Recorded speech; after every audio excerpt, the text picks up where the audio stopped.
ethical leadership in clinical laboratory. This topic is very important for us, uh, not only for clinical pathologies, but also it should be started since the day of education of clinical pathology, because ethic should be practiced, exercise, yeah, because all of you, in the end, you will be a leader of teamwork in the laboratory medicine. So first of all, I would like to read a short CV of Prof. Rajiv. Prof. Rajiv is currently an emeritus professor at Stellenbosch University and an adjunct professor in the Department of Pathology in the University of Botswana and the SAMCRC Research Unit on Cardiometabolic Health at the Cape Peninsula University of Technology.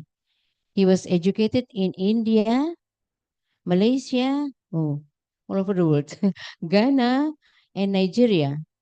He specialized in chemical pathology and taught at the University of Ilorin, Nigeria, and the University of Papua New Guinea before moving to South Africa in 1995 as a foundation chair and full professor of chemical pathology at Walter Sisulu University, Mata, and later as a head of department at Stellenbosch University, Cape Town.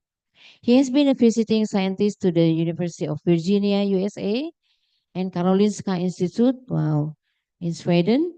He published some of the first prevalence study on diabetes in Africa and later established the South Africa study, a prospective study examining the risk factor associated with diabetes.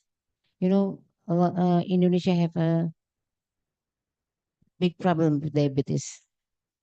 In 2010, he established the first integrated course on laboratory management in Africa, and later, along with Miss Terry van Jaarsveld, assisted with the development of the training program in point of care testing at Cape Peninsula University of Technology.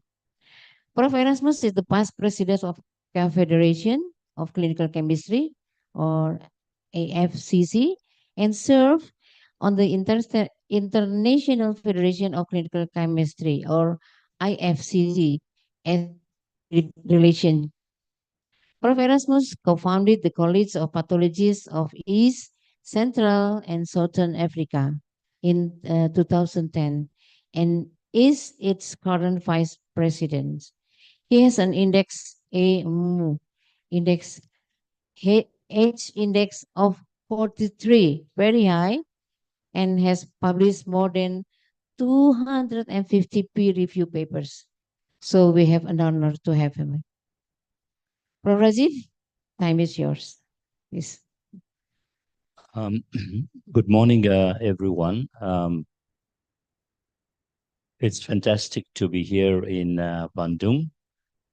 This is my first time of visiting Indonesia, but as you saw in my CV, I was partly educated in Malaysia before moving to Nigeria and Ghana in the late 60s. I'm from South Africa in Cape Town. And in Cape Town, we also have many Indonesians. As you know, the Dutch East India Company was also partly in Cape Town. So many prisoners from Indonesia during the Dutch colonial time, they were sent to Cape Town. And many of the governors that were here in Dutch East India Company, they went to Cape Town also. So because Cape Town was also a Dutch colony many years ago. So there is a long history between South Africa and Indonesia, as well as Malaysia. So we have a lot of people from Indonesia and Malaysia living in Cape Town. So this morning, I'm going to be talking on practicing ethical leadership in the lab, a perspective based on Nelson Mandela. You might recollect that Nelson Mandela was a very famous icon of South Africa who was instrumental in dismantling apartheid in South Africa. And he was in prison for many, many years. And he was important in liberating Black Africans in particular from the dominant role of the Afrikaners and the English people. And as you know, the Afrikaner people originally, many of them, they can trace their roots to Holland, you know, the Afrikaners, yeah. And so when you hear Afrikaans, it's very similar to Dutch and German. So the two languages constitute Afrikaans and is spoken by the Afrikaner. So as Prof. Sarvati mentioned, I'm based in Stellenbosch University in Cape Town, and I'm also the chair of the Public Relations Committee of the International Federation of Clinical Chemistry and Lab Medicine. I want to forward. Yeah. So Stellenbosch is a very, very beautiful city in South Africa, and is surrounded by lots of mountains. And here and they grow a lot of wine there. So the winelands, there are a lot of grape vineyards, and this is just an example of one of them. And on the right-hand side is the Stellenbosch University. That is the administrative headquarters of the university. So what I'm going to be talking about this morning, I will first talk about the components of ethical leadership, and then I will move on to Nelson Mandela and ethical leadership and behavior, and then briefly mention or talk about the ethical leadership in the lab. And lastly, we'll finish off by talking on what we call as whistleblowing.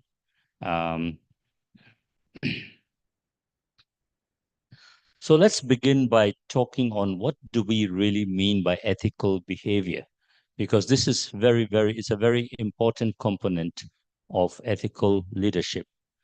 So when we talk about ethical behavior, it actually arises deep within us. So it's not something that you are going to learn, but it is within us. And it is principally about adhering to core values. And what do we really mean by these core values? So values are a set of core beliefs, in other words, what we believe in, as to how we should or ought to behave in a broad range of situations. So it's really about your ethical conduct. How do we behave in front of others, at home, at work? So it's something that is within us. And also on how do we really react and behave in a range of situations that we may encounter in our daily life.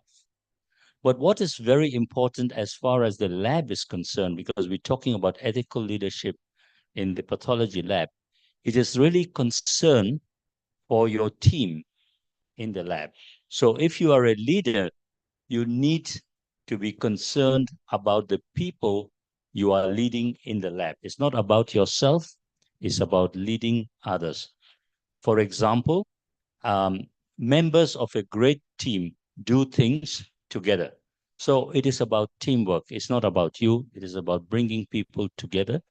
And all of you work together. So that is very important. The emphasis is not on I, but on we. In other words, how do we work as a team together. But one of the critical elements that I believe a leadership should have is to build trust. It is very important for the people that are being led by the leader to have trust in that leader. When you don't have trust, then you have doubts, and then you have friction, and then the team does not work together. So everybody must be able to trust the leader. And therefore, the leader in return must go about intentionally building trust between the members of the team. So trust is very, very important. So on another level, when we talk about ethical leadership, it is about acting and leading ethically over time and all the time. So in other words, your behavior must reflect those ethical principles all the time, not just in a particular situation, but in every situation and all the time. So you have to be consistent. And it is the way a leader behaves. So our behavior as a leader is very, very important. And all of you, as Prof. Ida said, are going to be leaders one day. You will be leading your lab. And one of your critical responsibilities is to empower your team. So you lead your team, you motivate your team, you also try to bring them up. You try to empower them, because this is one of your critical duties as a leader. And so that leadership is not just about being a leader in the lab, but also a leader in the hospital and a leader in your community. So an ethical leader goes beyond the lab. It's looking at the whole environment in which you work in, as well as the environment that you live in. So it's also a social commitment. It's not just about commitment to your work. It's how you are committed to society in general. And when we talk about ethical leadership, it is determined by two main elements. The first is what we call as the visible element. That is what the leader says and what the leader does. That's the first one. The second one is what we call as the invisible. It's not something that you see, but it's embedded in the leader. That's the characteristic of the leader. And this is determined by what we call as personal character, the values that the leader shows, and the principles that the leader observes. So when we talk about ethical leadership, it's about two things, and I just want to re-emphasize: is the visible, what the leader does, what the leader says, what the actions of the leaders are, and how does the people that he's leading, how do they view that person? And that is determined by the character of the leader, the values that the leader is practicing, and the principles that are inherent in the leader. So one of the critical roles that the leader provides is what we call as stewardship. In other words, the leader provides direction, but very, very importantly, the leader is accountable. Many leaders nowadays, especially dictatorial leaders, they just do what they want to do. They are not accountable. So a good leader, an ethical leader, is accountable to the people that he or she is leading, as well as to the organization that the leader works for. And one other thing that, or a couple of other things, is that that particular leader opposes any unethical behavior. So if you are not behaving ethically, that leader must oppose that kind of behavior. You must have the courage to oppose that behavior. And as I said in my earlier slide, a leader is always empowering the people that the leader is leading. What does this mean? It means that the leader is creating opportunities for members of his or her team to gain materially or emotionally. So this is a very big task. What do we really mean? So in practice, if we have a leader here in pathology, um, our duty as a leader is to build the other residents, for example, technologists, for example. We need to put up educational programs. We need to put up what we call as academic programs.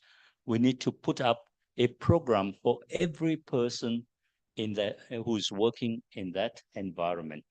So that is about building up the people, empowering the people.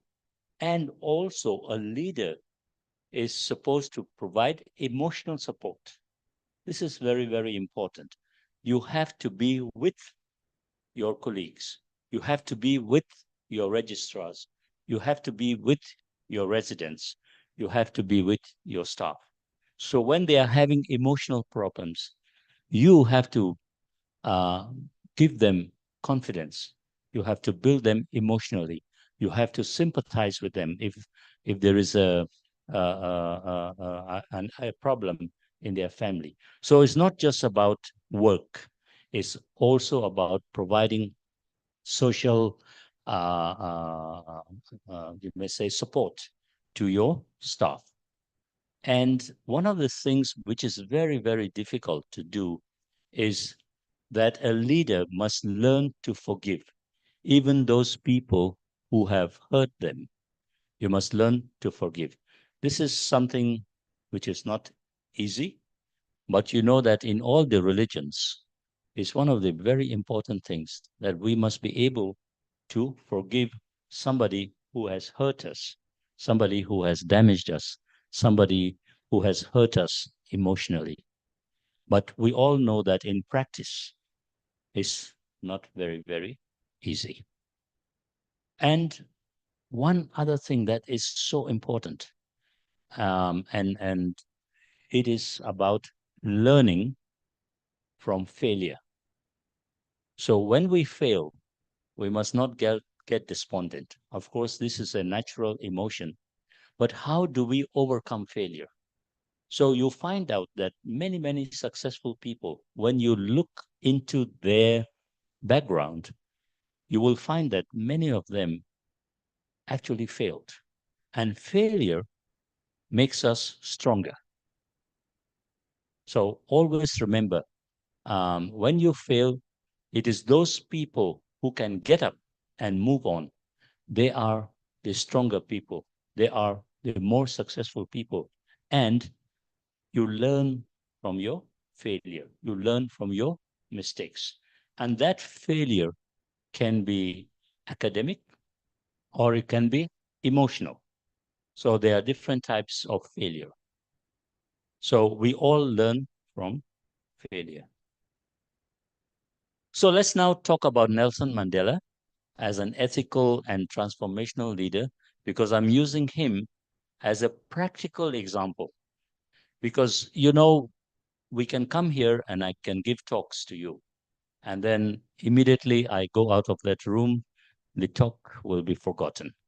All of us, you know, sometimes we learn from a talk, but many times if we can't equate it in a practical sense, it becomes more difficult to relate to what is being said.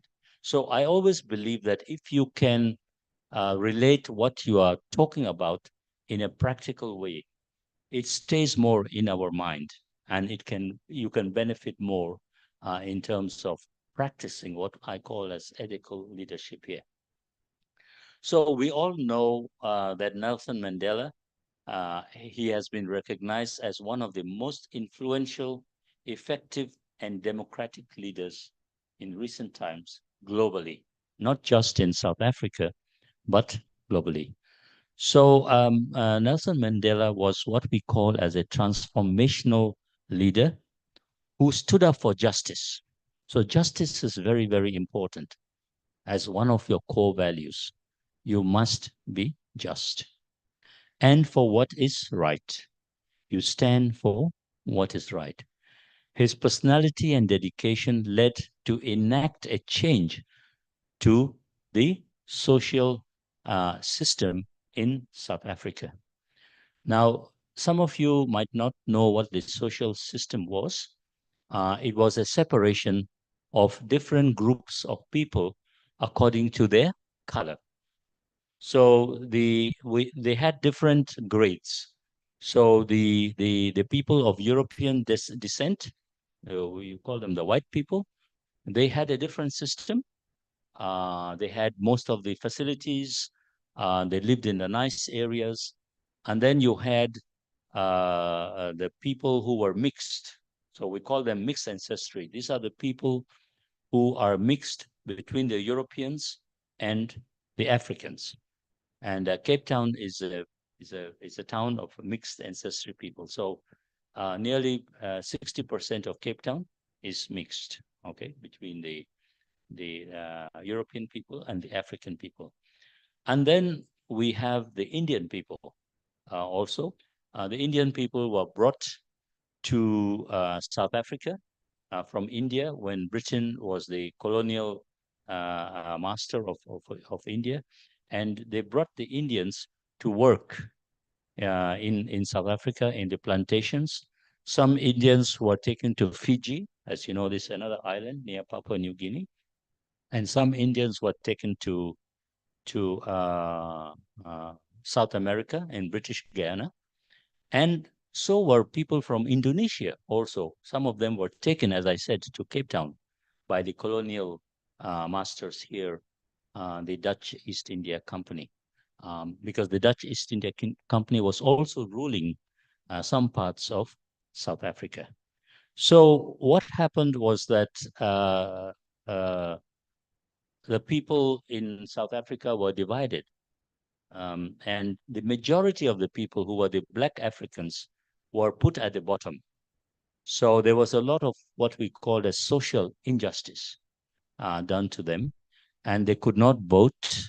They were denied many facilities. For example, even when you went to the beach, there was a separate beach for the white people and a separate beach for the black people. And if you went to the hospital, there were two entrances, one for the white people and one for the non-white people. So it was non-white and white. In the non-white group, you had the black people, you had the mixed ancestry people, and then you had the Indian people. So there were two groups of people. So Nelson Mandela fought for justice, and he was put into prison for opposing the government at that time. But what was very unique about him was that he forgave the very same people who oppressed his people and country. You remember in my second slide, I talked about forgiveness as being being a very important responsibility and characteristic of an ethical leader. So he is known for convincing the oppressed people, in other words, the non-white people, to look at their old problem, which was apartheid, in a new way by forgiving the people. So this was a new thing, that those people who oppressed you, you took it upon yourself to forgive those people who did a lot of damage, physical and emotional damage to your society and to your race in general. So let's just look at some of the very critical principles of ethical leadership. I think one of the very important ones that I mentioned about was trust, which is not really here. But trust, an ethical leader must be able to build up trust amongst the people that that person is leading. But along with trust, is respect for the people that you work with. So it's not just the people in the pathology lab, but is working with people outside the pathology lab. These would be clinicians. This would be people, even the people who sweep your floors, the lower class, the upper class. Everybody show respect, equal respect. So the respect must not be divided. You know that as human beings, we tend to respect people who have more power, who have more money, who are who have more influence.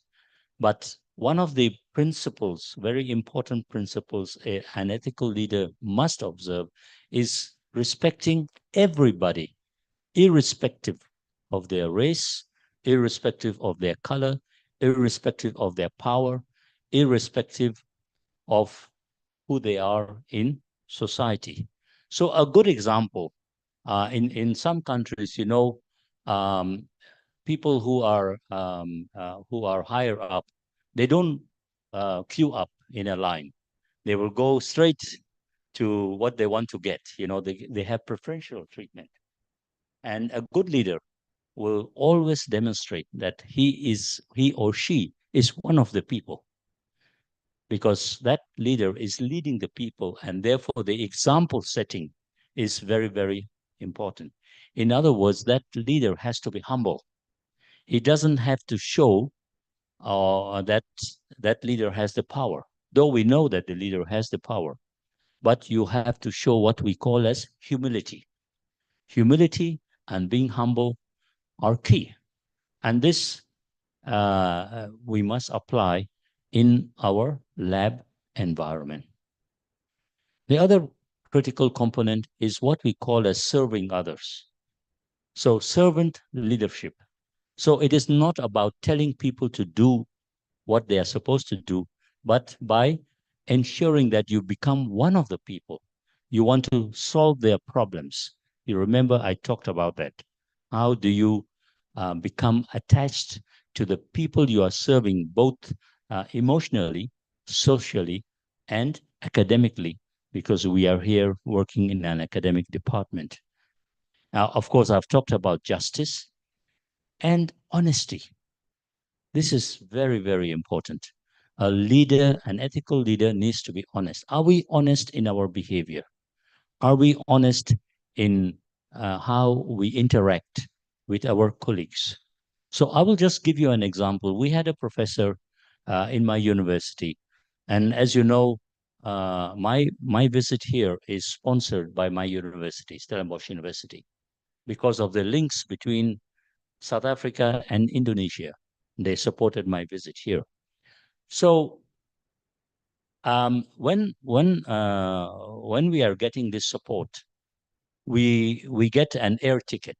We get a ticket to come here, and we buy the ticket, and then the university will refund the ticket. Okay, so we had a professor who went on many of these conferences, but he was claiming this money for the ticket from different people. He will claim it from the university, then he will get an organization to ask them to support his visit. He will also claim from them. So that is unethical behavior. You have to be honest. So sometimes nobody will observe it. Nobody goes to check who did you claim the money from, but you have to be honest. You have to be honest to your country. You have to be honest to your organization. You have to be honest to your lab and to the people you are working. And when you are dishonest, it will come out in some way. Okay?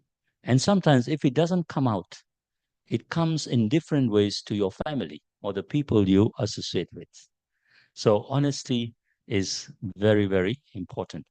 And as leaders in the pathology department or in the hospital, are we building our community? What are we doing? Do we build our community? Do we go out and educate people? Do we go out maybe in a religious organization? You can go out and help people. You know, you can do various programs to build up your community in line with your academic involvement and so one of the things, for example, you can do is to run educational programs, academic programs. And one of the things we are doing in the International Federation of Clinical Chemistry is to make people aware around the world about the role of lab professionals. Many people don't know what we do, isn't it? They don't know what we do.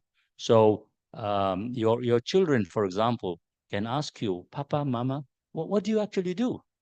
I'm not quite sure, because when you are a medical doctor, they know what you are doing when you are seeing a patient. But when you come in the lab, many people are not sure what you are doing. But you know that the lab people are very, very critical for the clinicians. Without us, the clinician nowadays cannot take a decision. They are waiting for the lab tests. They are waiting for the radiology tests, isn't it? So we in the lab are playing a critical role in the diagnosis of different diseases. And this critical role, as you know, was highlighted during the COVID crisis. And everybody knew what important role we played in the last 3 years when COVID was here with us. So building community and serving in that community is a very important component as one of the principles of leadership. But apart from that, we as ethical leaders need to be passionate. We need to believe. We need to believe that ethical behavior is a key responsibility of an ethical leader. But I put it to you, it's not just about the responsibility of a leader. It's our collective responsibility to behave ethically all the time in our when we relate to people and also to our environment. So we need to convince our colleagues to have those same ethical convictions. So by our traits, by our behavior, we can influence the people who are working with us. So this is one very key, important component that an ethical leader or even others should practice. And therefore, in determining what we need to do, we need to identify what is our cause. Why are we here? What do you relate to? And this is what Nelson Mandela said. What is our purpose? What is our cause? What do we believe in? So in the lab, as an ethical leader, our cause is about patient care and safety, isn't it? Yeah, it's about patient care and safety. So that is what we are here for, looking after and providing the results so that the patients can benefit from those results. And you send those results to the clinician.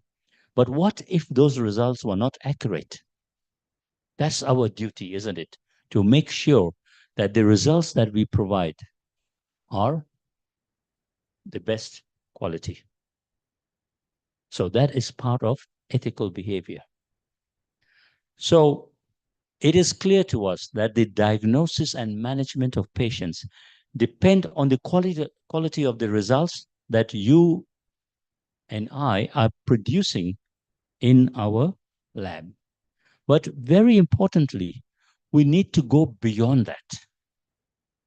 Remember what I said, we are also serving our communities. We need to make sure that the services we provide are equitable. What do we mean by equitable? That they are available to everyone. Those services cannot just be available to some people in a specialized hospital or specialized people or in an urban area. Those services must be spread to everyone so that everybody benefits from the care that we are given. So, as an ethical leader working in this hospital, which is a tertiary hospital, it is our responsibility as a leader to make sure that many of those tests that are carried out are also being done in other areas of Bandung and even the rural areas. Why is this important? This is important so that people don't have to travel all the way to come to this hospital for a test. It's a lot of money, it's a lot of time. So we need to make sure as leaders that the services we provide are what we call as equitable and justifiable. We need to justify why do we have to put those tests in the areas beyond our workplace. But critically, we must fight for tests that are affordable.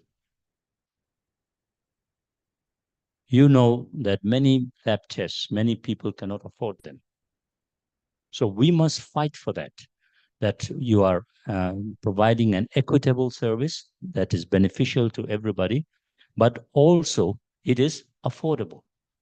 So you have to fight with the government, you have to fight with the powers that these tests can be are available to everyone and are affordable.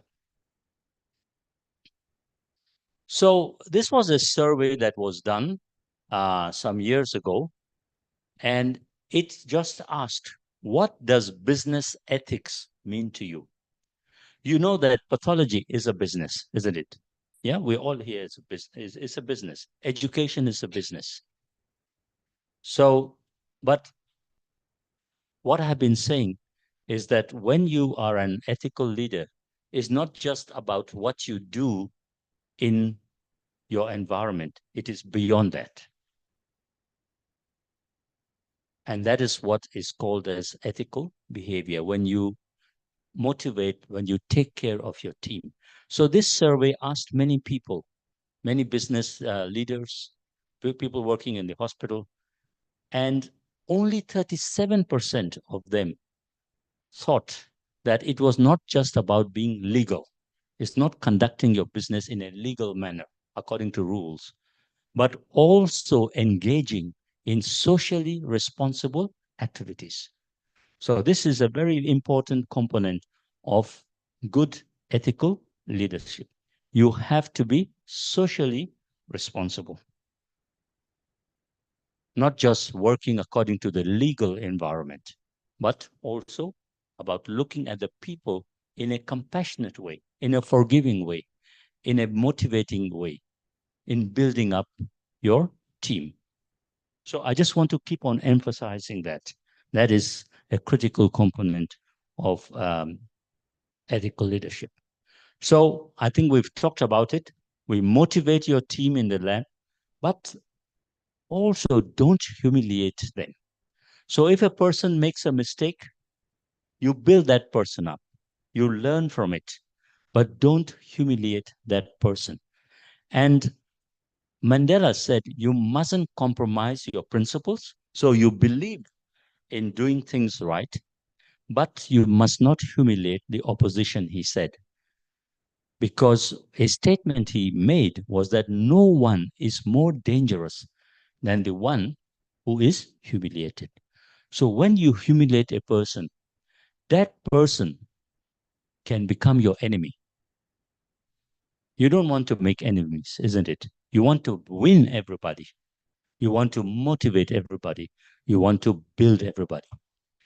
And Mandela understood that you can't make peace with your enemy if you aren't willing to work with them and treat them with dignity. So this is very, very important. Even when you have an enemy, you work with them.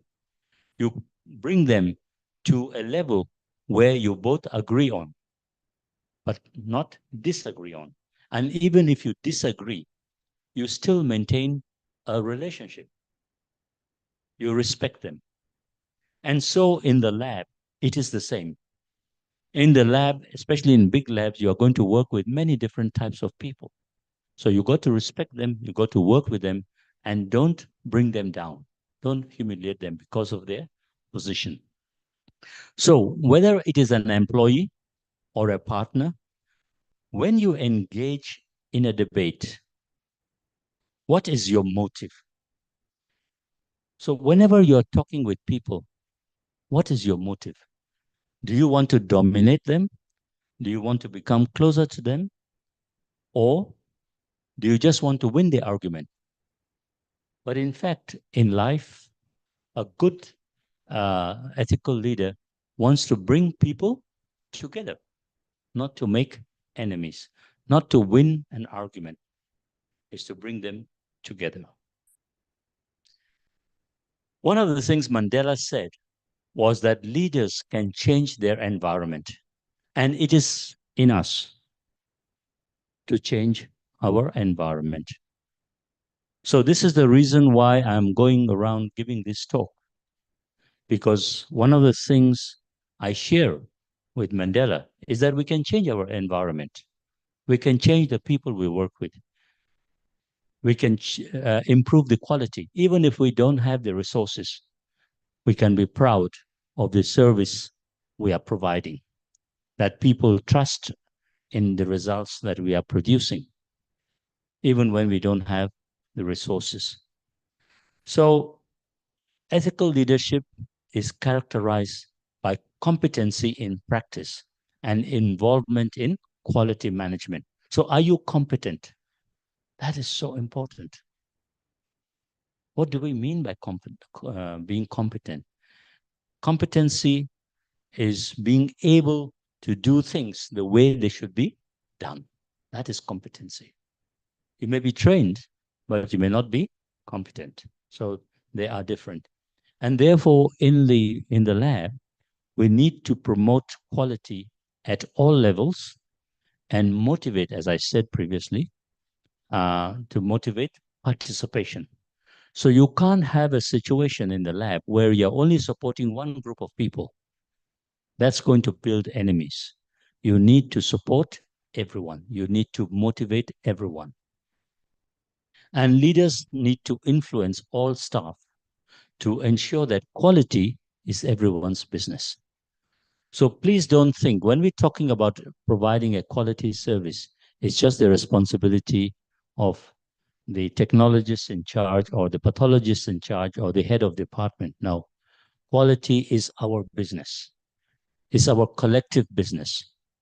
So when everybody observes that quality, it is going to improve the overall quality of the lab. And quality means also good customer satisfaction. How do your patients see you? How do your clinicians see you? Are you approachable? Can the clinician phone you anytime and ask you for advice? And what is your response to them? Are you courteous? Are you willing to help? Because when you have a person who is willing to help and goes the extra mile, that clinician will always come back to you and will always trust you. And this is the kind of service that we need to adhere to. And as I said, it is our business. So he said we can change the world, we can make it a better place, and it's in your hands to make a difference. So it's up to us, not to somebody else, to make a difference. So we can be the change. So we have to be the change. This is part of what I call as ethical leadership. And I have again talked about forgiveness. And I said it's something very, very difficult to do. It all depends on what it is about, the degree of the harm that has been done. So if somebody, for example, has killed your brother or sister, it might be more difficult. Or somebody who has cut off your hand, it might be more difficult to forgive that person. So it depends on the circumstances. So I just want to give you an example. When Mandela was being released from the prison, President Clinton from the USA was watching the press coverage of that historic day. And when he came out from the prison, all the cameras were focused on Nelson Mandela. And President Clinton observed the sheer anger and hatred on Mandela's face as he walked from his cell to the front of the prison. So he could see it. Then suddenly, Mandela's anger seemed to vanish. When Clinton asked the South African president about it, Mandela replied, "I'm surprised that you saw that. And I regret that the cameras caught my anger. Yes, you are right. When I was in prison, the son of a guard started a Bible study and I attended it." So he was attending a Bible study group. And that day, when I stepped out of the prison and looked at the people observing, a flush of anger, which is human, hit me with the thought that these people had robbed him of 27 years of his life. Then the Spirit of Jesus said to me, "Nelson, while you were in prison, you were free. Now that you are free, don't become a prisoner." Okay, so forgiveness frees us. It gives us freedom. Always remember that. Because if you don't forgive, you are imprisoned. You are imprisoned. So, as a leader in the lab, are you ready to forgive?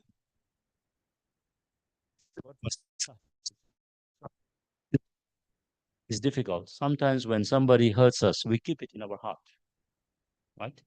But we have to work on it. We have to work on it to forgive. And when we forgive, we see people from a different light, from a different angle. So please, all of us, not just the leaders, learn to forgive. You all have families. Learn to forgive your children. Learn to forgive your partners as well.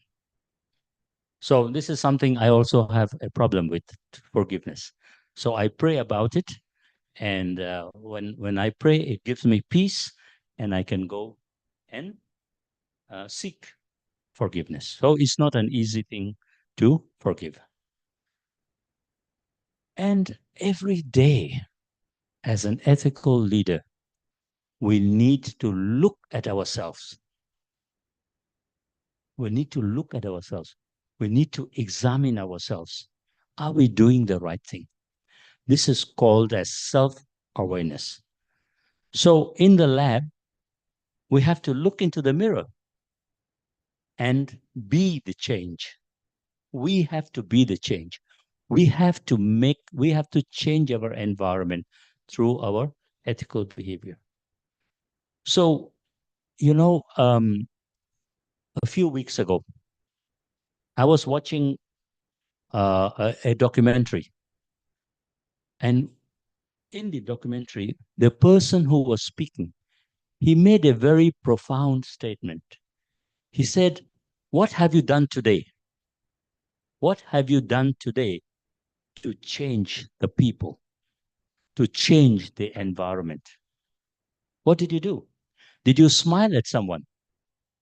Just smiling at someone is effecting change.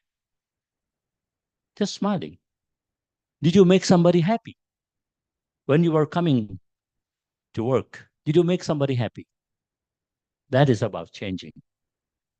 If somebody was in trouble, did you try to assist the person? So somebody was coming to the lab. They are looking, where is the lab? You can stop and direct that person. Because, coming to a big hospital can be very challenging. Even when I go to a big hospital, I'm looking, where is this? Where is that? And if somebody helps me, and this is one of the big characteristics of the people here in Indonesia, I met Prof. Ida in Bangkok. I think it was in August. Yeah, in August. And I travel quite a lot. I meet different kinds of people. But when I arrived in Jakarta, this is my first time. The people helped me. Everywhere I went, the people were helping me. Even when I went to take the Grab taxi, they told me, where can I get the Grab taxi? And when I was to take the taxi, the lady put my bag and my luggage into the boot of the car. It made big difference because nowhere in the world, and I've been to more than 50 countries, where people will come and you are taking a taxi, people who don't know me, they come and they help me to get into the taxi. It doesn't happen. So this is something very unique to the people here. And the same thing when I went to my hotel, when I came here in the taxi going to Gambir station, it was very, very nice. Everything was great. And that is about um, the behavior of the people. Because how we behave changed the way I think about Indonesia. Okay, this is very, very important, how we behave. So an ethical leader looks daily in the mirror. Did we make somebody happy? Like I was made happy. When I arrived in Jakarta, I was very happy. I was not stressed because when you're going to a new place, you are stressed. Who will be there? Will there be someone to help you? Um, you know, it's just directing you is something that is helpful behavior. So make somebody happy today. So I challenge you, everybody here, go and make somebody happy. If somebody approached you for some help, don't be frowning. Say, no, what can I do? Because you're going to change that person's outlook that day. So try and make somebody happy every day, all the time, if it is possible. So how do we maintain ethical leadership? Is again about good behavior to all your staff. Be on good behavior to all your staff. Always consider the whole department, not just you, not just one person. The department, the well-being of the department, the well-being of the hospital, the values of the hospital, the values of your department, the values of your country. And know who you are working with. And as I said, develop trust. Trust, trust, trust. Very important. And ethics and good behavior should always be discussed like we are doing here. We are discussing ethical behavior, isn't it? That's what we are doing here. So we must have more of these conversations because we know we have a business. But how do we conduct that business is even more important. It's even more important because when you relate to people socially and in a good way, in a forgiving way, they can see it. And nowadays, many of the companies, the big companies, they are all the same. But what is distinguishing them? What is distinguishing them is the people, how they behave. How do you relate to them? So this is a very, very critical, important characteristic of an organization is the people. Is the people. So here in the pathology department, it will be the people who are working, the technicians, the technologists, the pathologists, the residents, the registrars, all of them constitute that environment. So we know that many of the organizations, they all have ethical code of conduct. But I say here, it's not just a code of conduct. It is beyond the code of conduct. It's not a set of rules. Yes, we do observe the rules, but how do we now put those rules into practice? Do we go beyond those rules? This is important. And of course, in the lab, we must always be preventing errors. We must always be preventing errors. Be on the lookout. Put in measures SOPs to prevent errors. Just 2 weeks ago, yes, I was preparing to come here. A friend of mine went to the lab and they did a point of care test. And they told him he is HIV positive. And you know HIV, yeah, it's very common in South Africa. So he was shocked. He said, how can I be HIV positive? And he started suspecting his wife, because he said he has never been with anybody else apart from his wife. So he started thinking, my wife has been unfaithful to me. So he was very, very angry. So he went to his wife. He says, look, I'm HIV positive. I got this from you. I got this from you. And the wife was very, very angry. Says, no, I have never been with anyone. I think you were with somebody else. Do you understand? This was the lab test. It's causing problem in the family. Husband is suspecting the wife. Wife is now suspecting the husband. And now she went to get herself tested. And she is negative.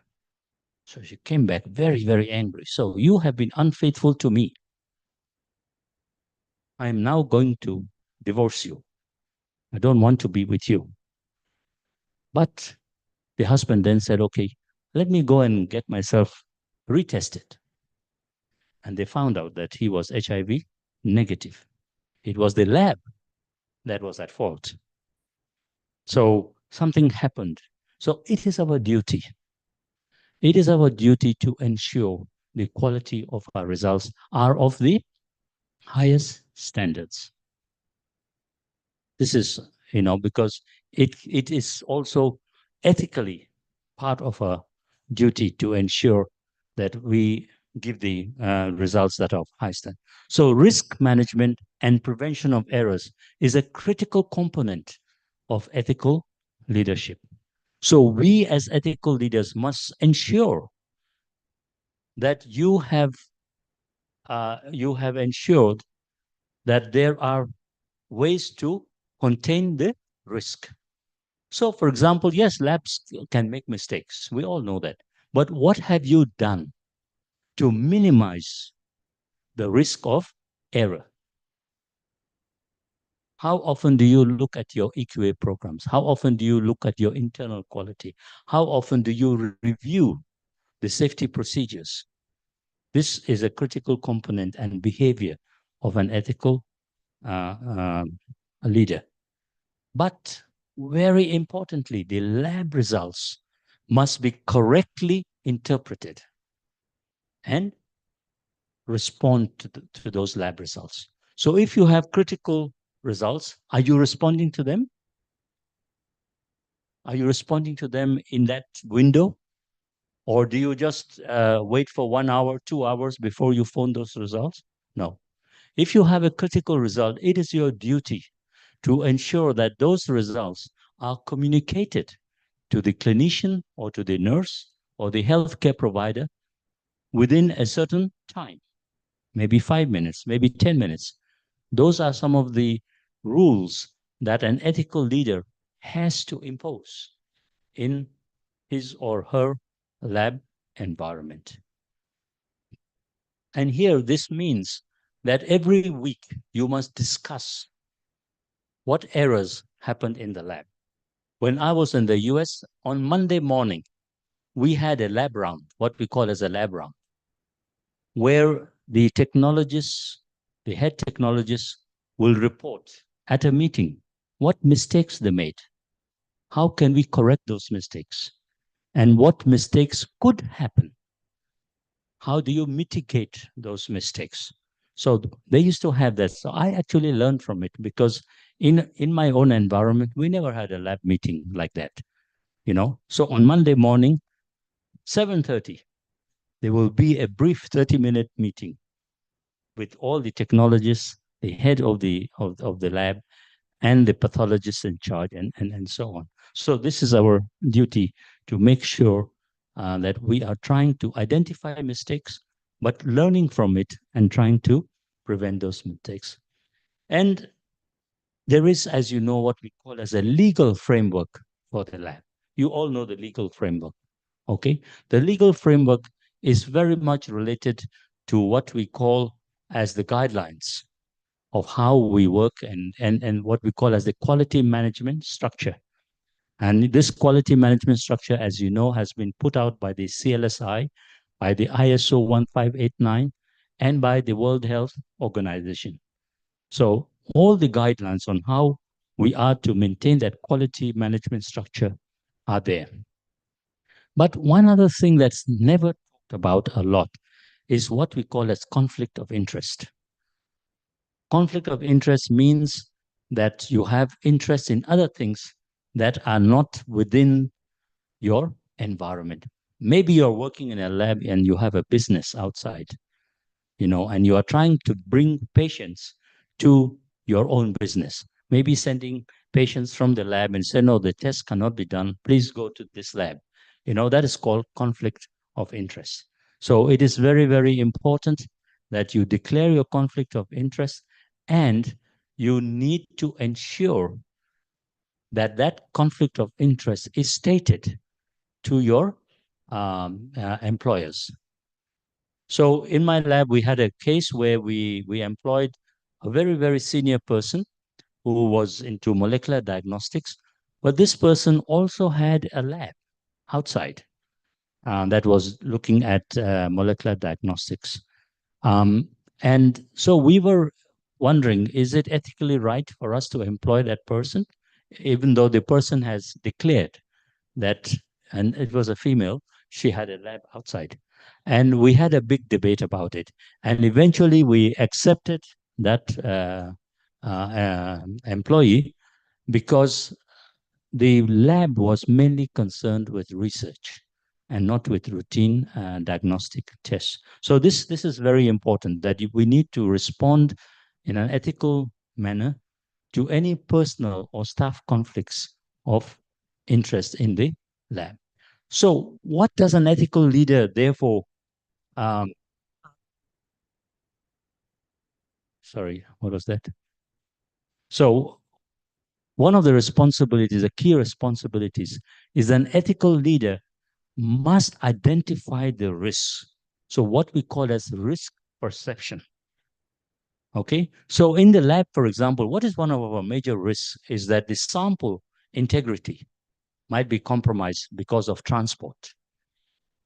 So we have to make sure that when that sample comes to the lab, the sample is of the right quality. It was transported properly in the right specimen container. That is our responsibility.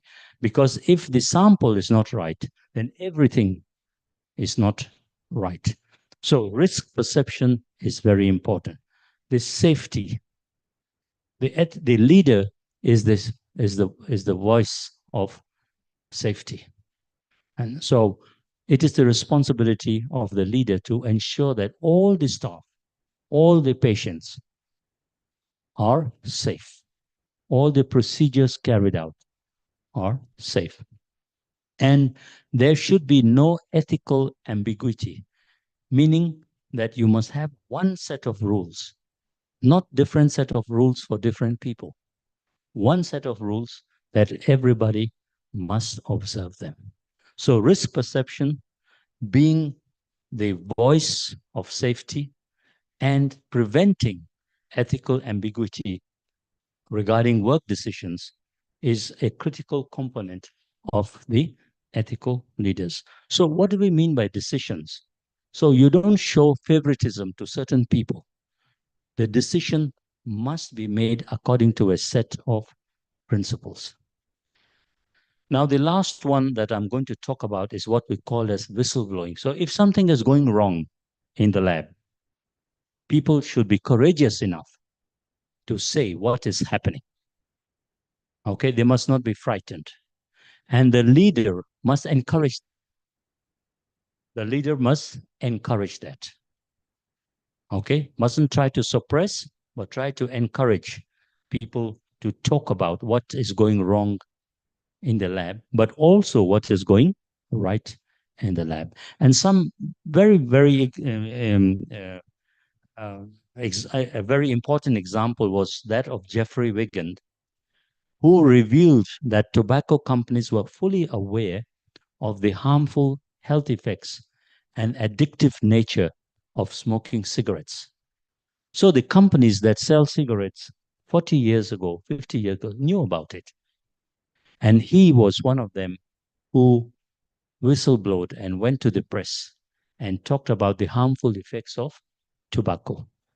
You know about Edward Snowden, the WikiLeaks, how he was working for, I think, the FBI, I can't remember, and he had access to many documents, and he leaked these documents.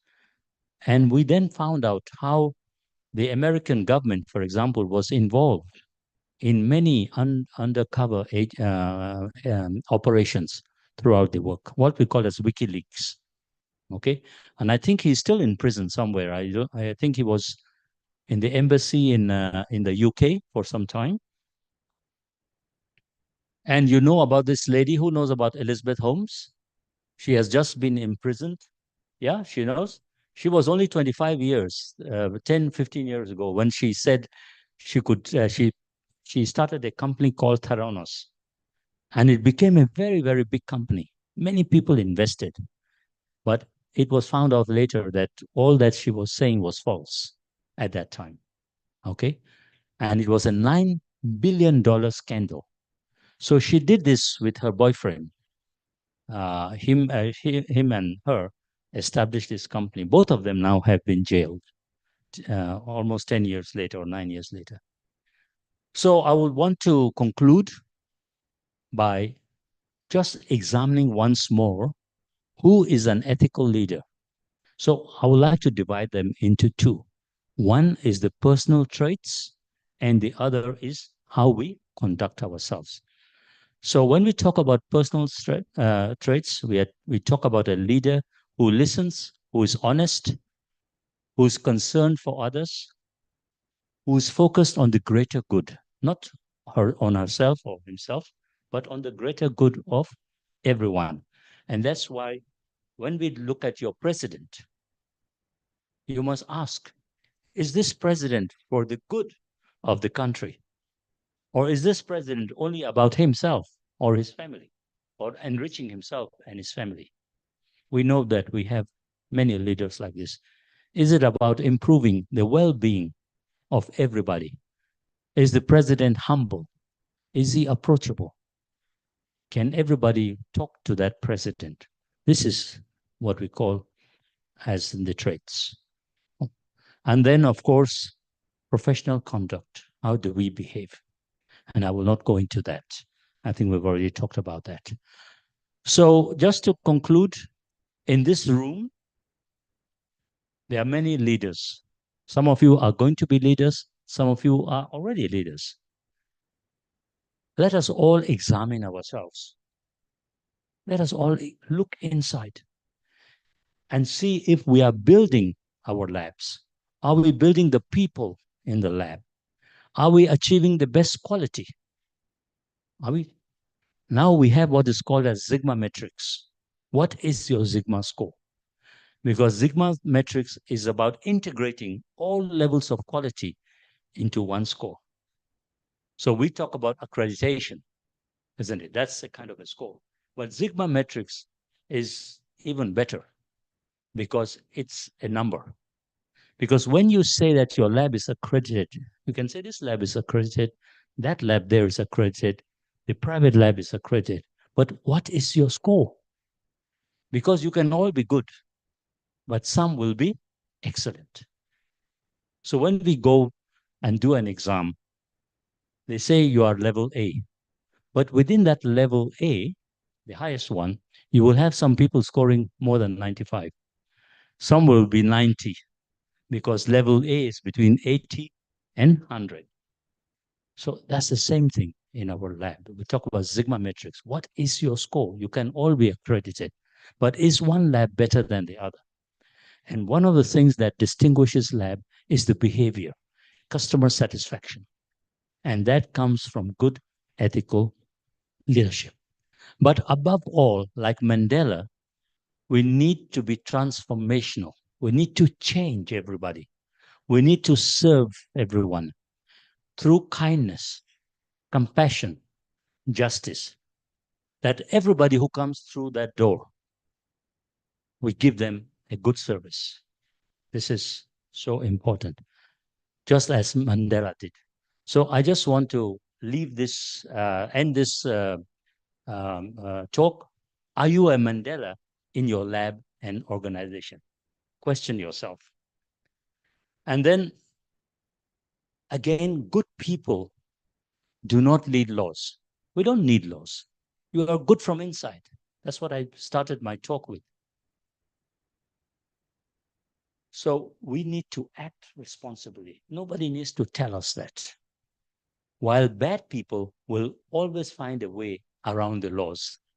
So even when the laws are there, the bad people will find a way to circumspect those laws. But a good person doesn't need those laws. I just want to acknowledge Prof. Kine, Prof. Sedef Yenis. You might know her. She's the chair of the management committee in the IFCC.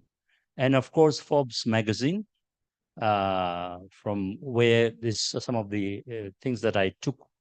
And this was on Madiba. He was called Madiba.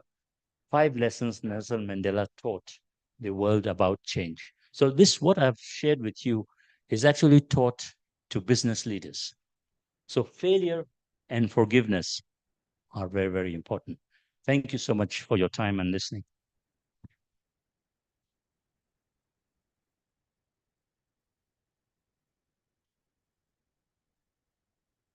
Thank you, Professor. Interesting, right? Yeah, we listening to the story, history, and mix. Okay, I want to greet. Saya ingin menyapa dari USU from Medan. Can you open the chat? Who can open the chat? Is there any? Oh, here. Okay. Q&A. This is from Padang. Very interesting, Prof. I and maybe most of us don't have basic knowledge of leadership. Suddenly I've become a leader. My question, how do I or we train to be a leader so I or we can make things better? This is from Dr. Efrida from Padang. Padang is West Sumatra Island. This is the question. Can I answer that question? Yeah, you can answer. So thank you very much for that question. It's not an easy question to answer, but as I said, I will give you an example. So I do not know if you have watched a movie called Kung Fu Panda. Who watched Kung Fu Panda about 15 years ago? Yeah. Okay. So in Kung Fu Panda, there's a person there who is the panda. He's a fat guy. And this panda, he is working in the kitchen of his father. But this Kung Fu Panda wants to be the big champion. He wants to be a leader. He wants to be a leader. But his father didn't believe in anything. You know, he said, no, you must work in the kitchen. So one day he decides to leave. He decides to leave his father's restaurant. And he goes to a grandmaster. He went to consult him. This grandmaster is a tortoise. Yeah, he's a tortoise by the lake. You know, he's there. So he goes to see this grandmaster. He says, his name is Ayanga or something like that. He says, Ayanga, Grandmaster Ayanga, I want to be a great leader. I want to be a great leader. What do I do? So the tortoise says, look into the water. And then he swims away. And then he says only one thing, believe, believe. And then he goes away. So the Kung Fu Panda, the panda is looking into, and what does he see? He sees himself. And then the tortoise is going away. The grandmaster is going away. He says, believe. So that is so important. Belief that you can be a leader. You must believe in yourself. If you do not believe in yourself, it's not going to happen. You must have faith in yourself. And that is a journey of life. Okay. So I believe in answering that question, one is belief, one is having faith, and of course, looking at the other good leaders. What have they done? Like I gave you the example of Mandela. Of course, you have many leaders in the world. It's not just Mandela. So look at all the leaders as a collective, And every leader has some good qualities. No leader is perfect. But some of those things that I have stated here can be used to develop yourself. So it's not something that you can go to a school. Yes, you can also go to a school and learn different types of leadership. But in today's world, everything is about sharing, is about motivating, is about influencing. And that's so important. Share what you have, okay, and make someone happy. That is our social responsibility. So I think it's not something you can read from a book, but it's something that you practice constantly. So in the morning, it doesn't matter who you are. You may be a Hindu, you can be a Muslim, you can be a Christian, you can be a Jew, you can be a Sikh. These are different religions of the world. You pray in the morning and you ask God to give you guidance for that day. This is very important. Give you guidance. And then at the end of the day, when the day has closed, you ask yourself, did you do any good? Or did you harm somebody? Or did you shout on somebody? Maybe your children, maybe your partner, maybe somebody at work. You then go and seek forgiveness. So be filled with humility. So I think that is the path of leadership. I think you just have to practice it. And it's not something that comes naturally. It's something we have develop. to We develop in a conscious way. Thank you. Okay.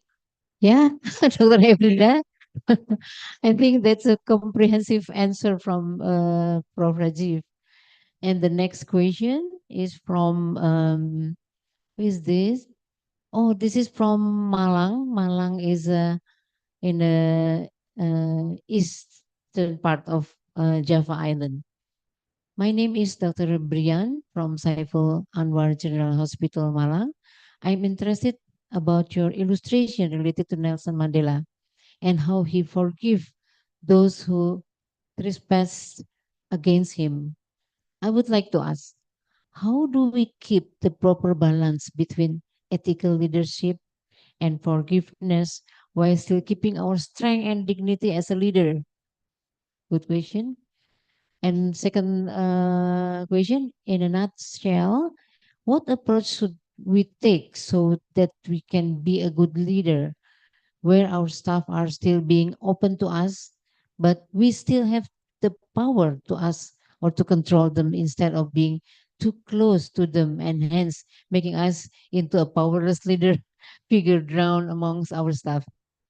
Yes. Prof. Rajiv. Thank you very much for those very interesting comments and asking me to just comment on the last one. So I think I mentioned very, very importantly is one is to gain the trust of your staff. They know that you are a leader. This is important. They know that you are in a position of power, but you do not abuse the power. You don't abuse the power. Your staff know that you are in a position of power. So therefore, you must use that power in a manner that is to the benefit of everybody. So you work like a team. You have the good of everybody, and your staff must be able to see it. Secondly, you don't have two sets of decisions for different sets of people. You must have one rule for everybody. Thirdly, whenever you take an action, it must be for the good of everyone, and you must be able to defend that action. You must be able to defend that action, and it should be seen by everybody. So that people can see. And the fourth one is to be always to be changing people, winning them. You have to win your staff. How do you do it? It is through communication. Through communication. Win your staff. I will give you some example. Have meetings with your staff, not just academic meetings, social meetings. So, for example, in my lab, we used to have what was called as a spring day, because in Cape Town, we have winter, we have spring, we have summer. So when spring comes, because winter is very cold, very, very cold, you have to be wearing coats and everything like Europe. Everybody welcomes the spring. So we have a spring day. So as a leader, you can celebrate spring day. You ask everybody, bring something to the department. Just 1 hour in the morning. And we all come together and we chat, you know. When we have a birthday, we have a cake. We announce it to everybody. We have a birthday. Please come just for 15 minutes, 30 minutes. We celebrate the cake. We say something nice. We talk about the person. And then anytime the lab achieves something, you celebrate that person, not yourself, but that person. Okay. So, for example, in an academic department, you're going to have people who are doing honors programs. Some are doing masters. Some are doing PhD. Some are doing MBA. So when I was in Sweden, in Karolinska, I was amazed. When I went to the Department of Pathology, I saw this big notice board. And on that notice board, there was a photograph of the person who has achieved. And below that, there was the thesis, a small thesis, just the front cover. They put it there. Yeah. And I then witnessed what was called as a nail, you know, a nailing ceremony. So when in Karolinska, where I was, a famous institute, when somebody got the PhD, that person has to come to that board with the photograph and the head of department and maybe the dean or whoever. And there's a small ceremony. And that person nails his PhD, just the front of the PhD, onto that notice board. You know, just acknowledging and put the picture and that front cover of his PhD underneath. And after that, there is a small celebration. And everybody can see this is an achievement. And they are not talking about the head of department. They are talking about that person. So this is one way of making sure that we acknowledge everybody. Of course, the head of department helped maybe in facilitating and so on. But we need to celebrate our staff. We need to celebrate their achievement, not my or your achievement. We are already there. But how are we empowering everybody? And when the people see that, they say, no, this is a good leader. I will always remember this leader. because this leader was kind. This leader was compassionate. This leader was empowering me. This leader was concerned about my progress, about my research. So in my department, for example, we are very small. We're only 5 pathologists, 2 scientists, but we produce close to 25 publications every year. Every year, yeah, 25. So I used to have a meeting with my staff. We have what is called as a strategic planning meeting. So we bring just the 6 of us and the residents. Say, what are we going to do next year? What projects can we do? What are the opportunities? What are the challenges? How do we overcome them? So you need to have strategic planning meeting. That is good communication. Because when I took over the department, we only used to have 1 publication in a year. 1. Only 1. So it's up to the leader to motivate everybody to look for opportunities. How can we share the resources that we have? What data are we producing? Can we do something with it? But to do that is to have ideas. How do you get these ideas? It's by studying. It's by reading. It's by reading. Just by reading. What are other people doing? Then you get ideas from it. Sometimes you get original idea. Okay? So this is very important. All of you here, all of you must read something interesting. Bring it to HOD. Oh, I read this. Is there something we can do? Through the journal club, academic meetings. This is how we used to get ideas. Okay, so one of the compulsory thing was that every resident registrar has to read 10 journals, 10 most famous journals of the world. Nature, Science, New England, BMJ, your own local paper. You must know what is happening in your own country, not just what is happening out there, also your own country. Who is writing, So I'm the editor of the African Journal of Lab Medicine. We are beginning to get articles from Indonesia. We just published, I think, 2 articles from Indonesia. Yeah. So I just want to let you know, please consider that journal, African Journal of Lab Medicine, but it only takes articles related to lab medicine. Okay. Not clinical trials, unless it's related to lab medicine or genetics. It has to be lab medicine, lab genomics, nothing epidemiology. That's not for lab medicine. So I would really welcome articles from academic center in Bandung. Yeah. Okay, it's I wouldn't call it very highly rated, but it has an index of 1. So we are aiming for 2, which is very good, because most journals are rated at 2 or 3, and the very high ones like Lancet and so on are rated at 25. So, but please don't think that you cannot publish in Lancet or Nature. It is through networking. That is the job of a leader. Yeah. I have 10 articles in Lancet and Nature, through collaboration. They are not mine.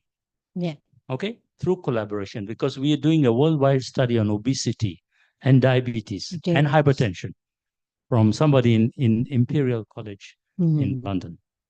Okay, so we are a network of 200 scientists around the world.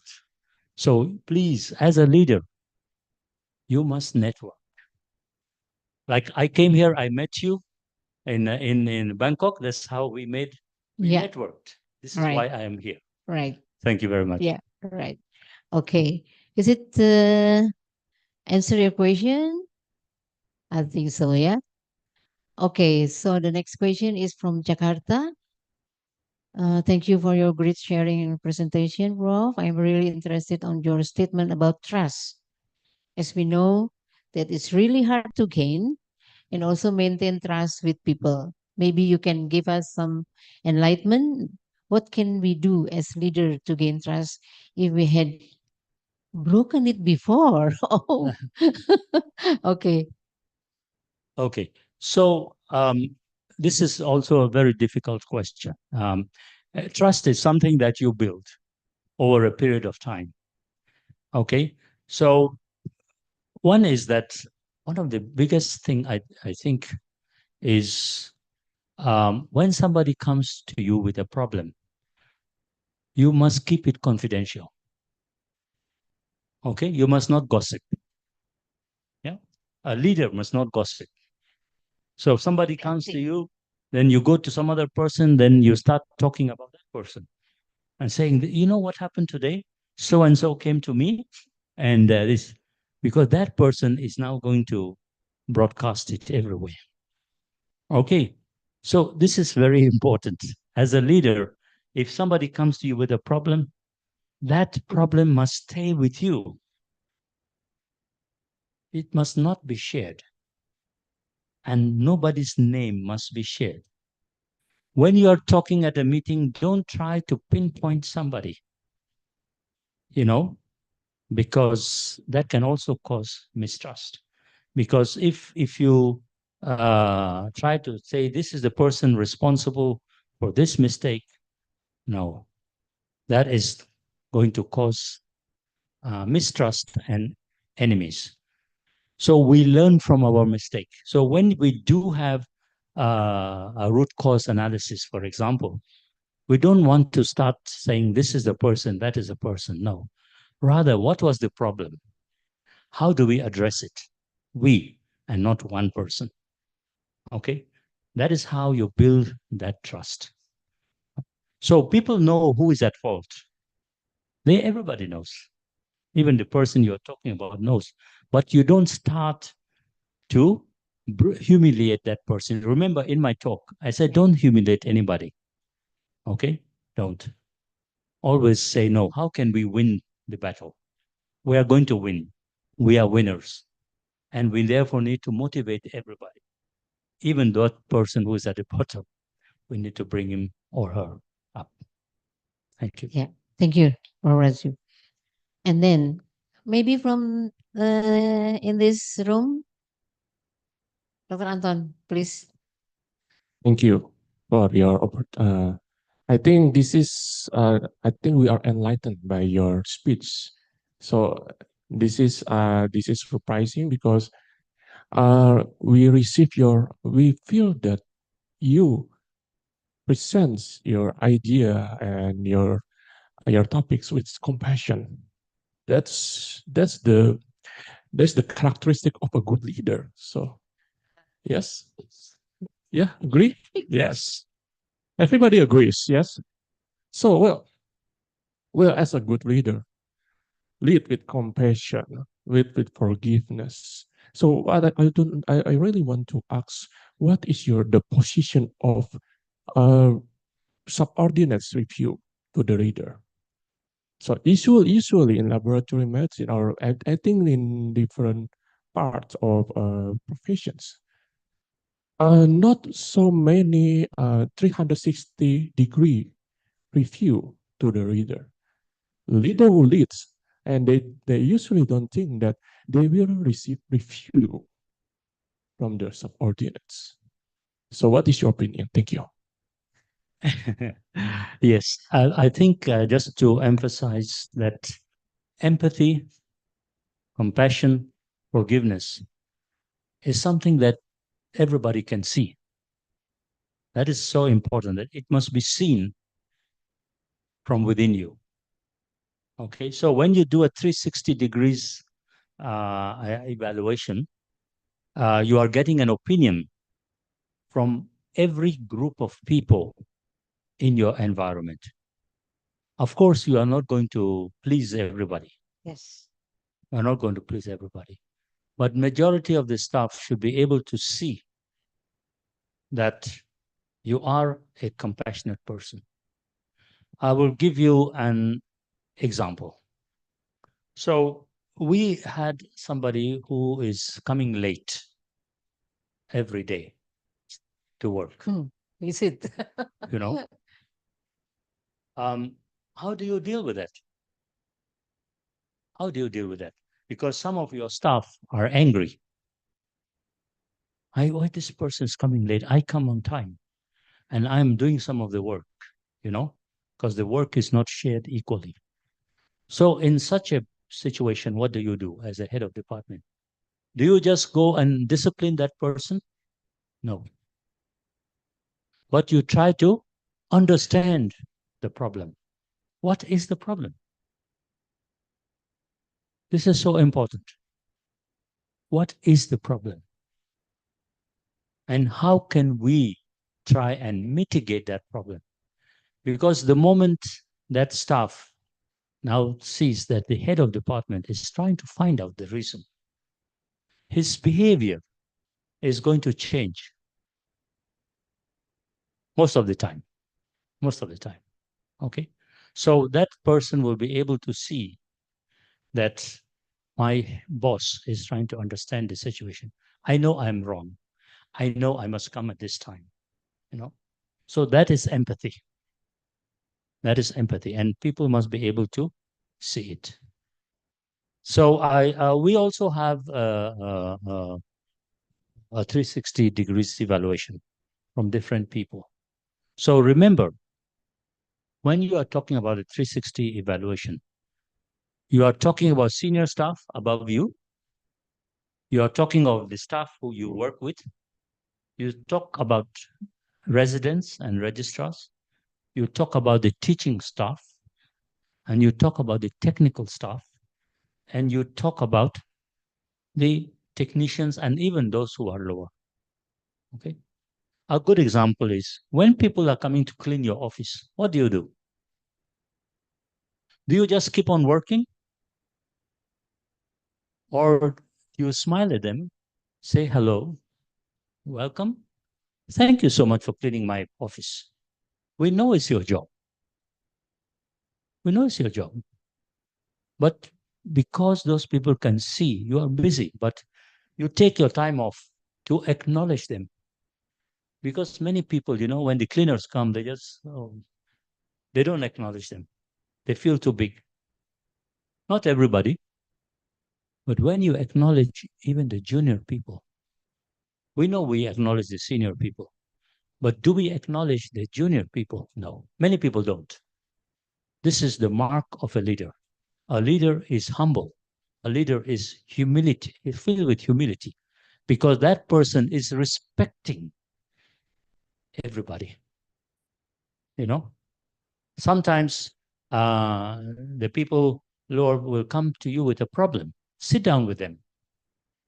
Listen to them. You may not be able to do anything, but listening as a leader is very important. Just listen. Sometimes you can't do anything. But a good leader always listens and makes the time to listen. The second one I said was celebrate. Celebrate. And the third one is lead from behind.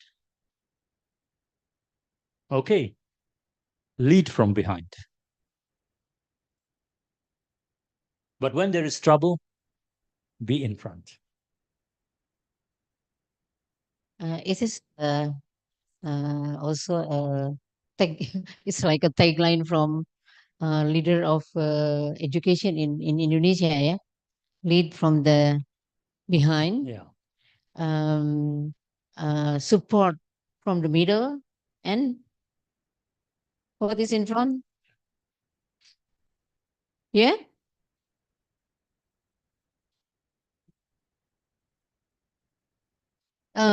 Become role model in front. Yeah.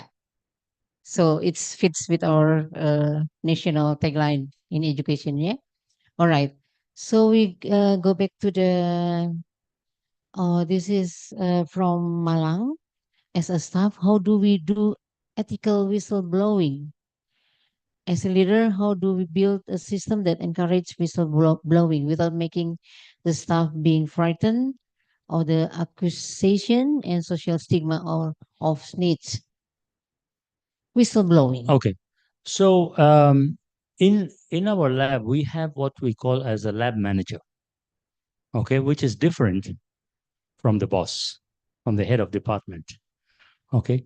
And the lab manager is a person that people can go to, and you can make complaints to that person. And that lab manager is like the technical manager of the lab, with responsibilities to the academic head. So this person is supposed to be neutral, and entertains these complaints. Like it's kind of a whistleblowing, something is happening or somebody's doing something wrong. Okay? So this person, you can go to that person and is not going to name the person who is bringing the complaint. It has to be anonymous, completely anonymous. Okay, in some places in the lab, if it's a very big lab, we have a number that you can phone. Okay, and you can leave a voice message without putting your name. So there's a number. There is also what we call as a complaint box. You can write something, but don't put your number.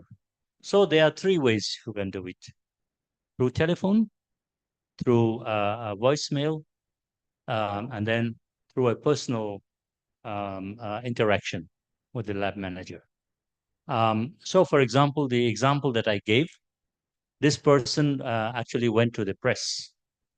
But I don't think we must go to the press. I think we must first go internally and try and solve. Okay. As they say, you don't wash your dirty linen in the public. You must wash it first internally. Okay. We still have 10 minutes? Yeah? Okay. And can you go lower? Maybe that's the last one. Oh, there's some. This is from Makassar. Makassar in Celebes Island. Yeah. Thanks for your interesting presentation. I would like to ask a question. What measure do you have in place to address and prevent ethical lapses or misconduct among laboratory personnel? Again, a very good question. We have a committee, which we call as a disciplinary committee. We have that in the department, and this committee is guided by the labor law. So we have a labor law. I'm sure you have a labor law in Indonesia. Yeah. So we have a labor law. That's number one. Number two, we have professional conduct by medical staff. We have that one as well. We have the different professional societies. So we have three groups of people who have this laws on conduct by professionals. And then we also have the organization. So we have what we call as the National Health Lab Service. All the labs, all the government labs are under this one body. So we have 250 labs all over South Africa that belong to this National Health Lab Service. And there is a committee there. So they have their own regulations, what we call as the values and code of conduct. So when you do onboarding means when a new staff comes, they are made aware of your conduct, of the conflict of interest, of whistleblowing. So all these things are explained to them. So they also have a place where they can go and have what is called as counseling. We have counseling agents. So if something bad happens, you can get professional counseling. So the National Health Lab Services has all these different components built in for their employees. So they can get help, they can also report, they can even get legal help if it's necessary. Okay, and that's the job of the organization to provide this assistance. Okay, thank you. Is there any question? More question? No. Okay, thank you. One question more from this floor or from the staff who watch from the online. Is there any? Dr. Nina, Susana Dewi, or Dr. Agnes? Maybe from this floor? No? Okay then. Thank you very much. Thank you very much, Prof. Rajiv. Big applause from him. I couldn't make a resume from your presentation because all the sentence that you write is very important, right? Thank you very much for your interesting presentation. I hope we can meet again in another occasion, in another topic. But this topic is really, really enlighten us. So I will be back in Jakarta on the 18th, and I will also give a talk on A1C, hemoglobin A1C, Oh yeah, and yeah, the yeah. pitfalls in the diagnosis. Okay. I will also be giving that talk on, and then also in Denpasar, Yeah. in Udayana. Udayan Yes. University. I will give the talk on this one and also hemoglobin A1C because my All right. interest is diabetes. Yeah, yeah. Okay. Diabetes is Prof. Rajiv's expertise. Yeah. Thank you very much, Prof. Rajiv, for your interesting presentation and for the trip, a long trip from Cape Town to Jakarta and then to Bandung. Thank you very much. Again, big applause for Prof. Rajiv. And also, I would like to thanks to my colleagues from 11 University in Indonesia. Thank you for your joining us in this session. I hope next year we will have another guest lecture, and I hope you also join us again. Thank you very much. I give back to Ayu. Thank you, Professor Ida Parwati, and also Professor Rajiv T. Erasmus for making this discussion session so much interesting and for providing many benefits and also new insights. To all participants, we expect all of you to fill the attendance list in the QR code on the screen. Professor Rajiv Erasmus, we have something special for you. It's a gift, a souvenir from us. We hope you will like it. And we invite Professor Ida Parwati to present the souvenir.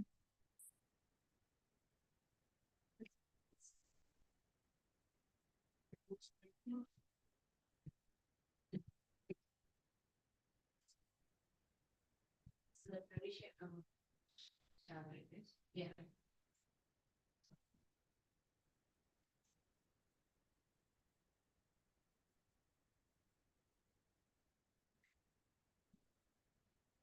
Thank you, Professor Ida, and also Prof. Rajiv Erasmus.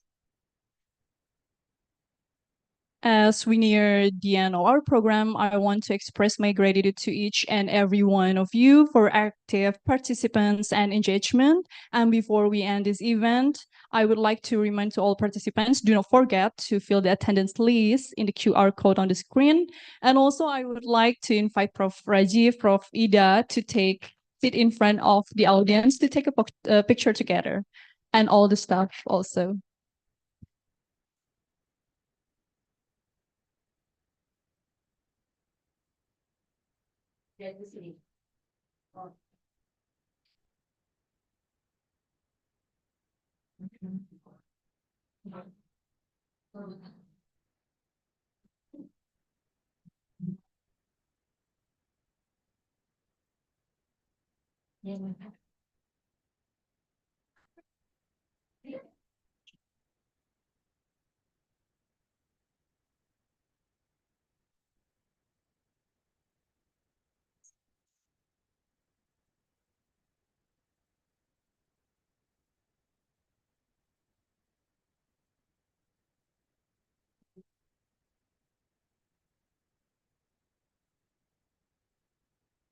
To all staff and residents, please join with us.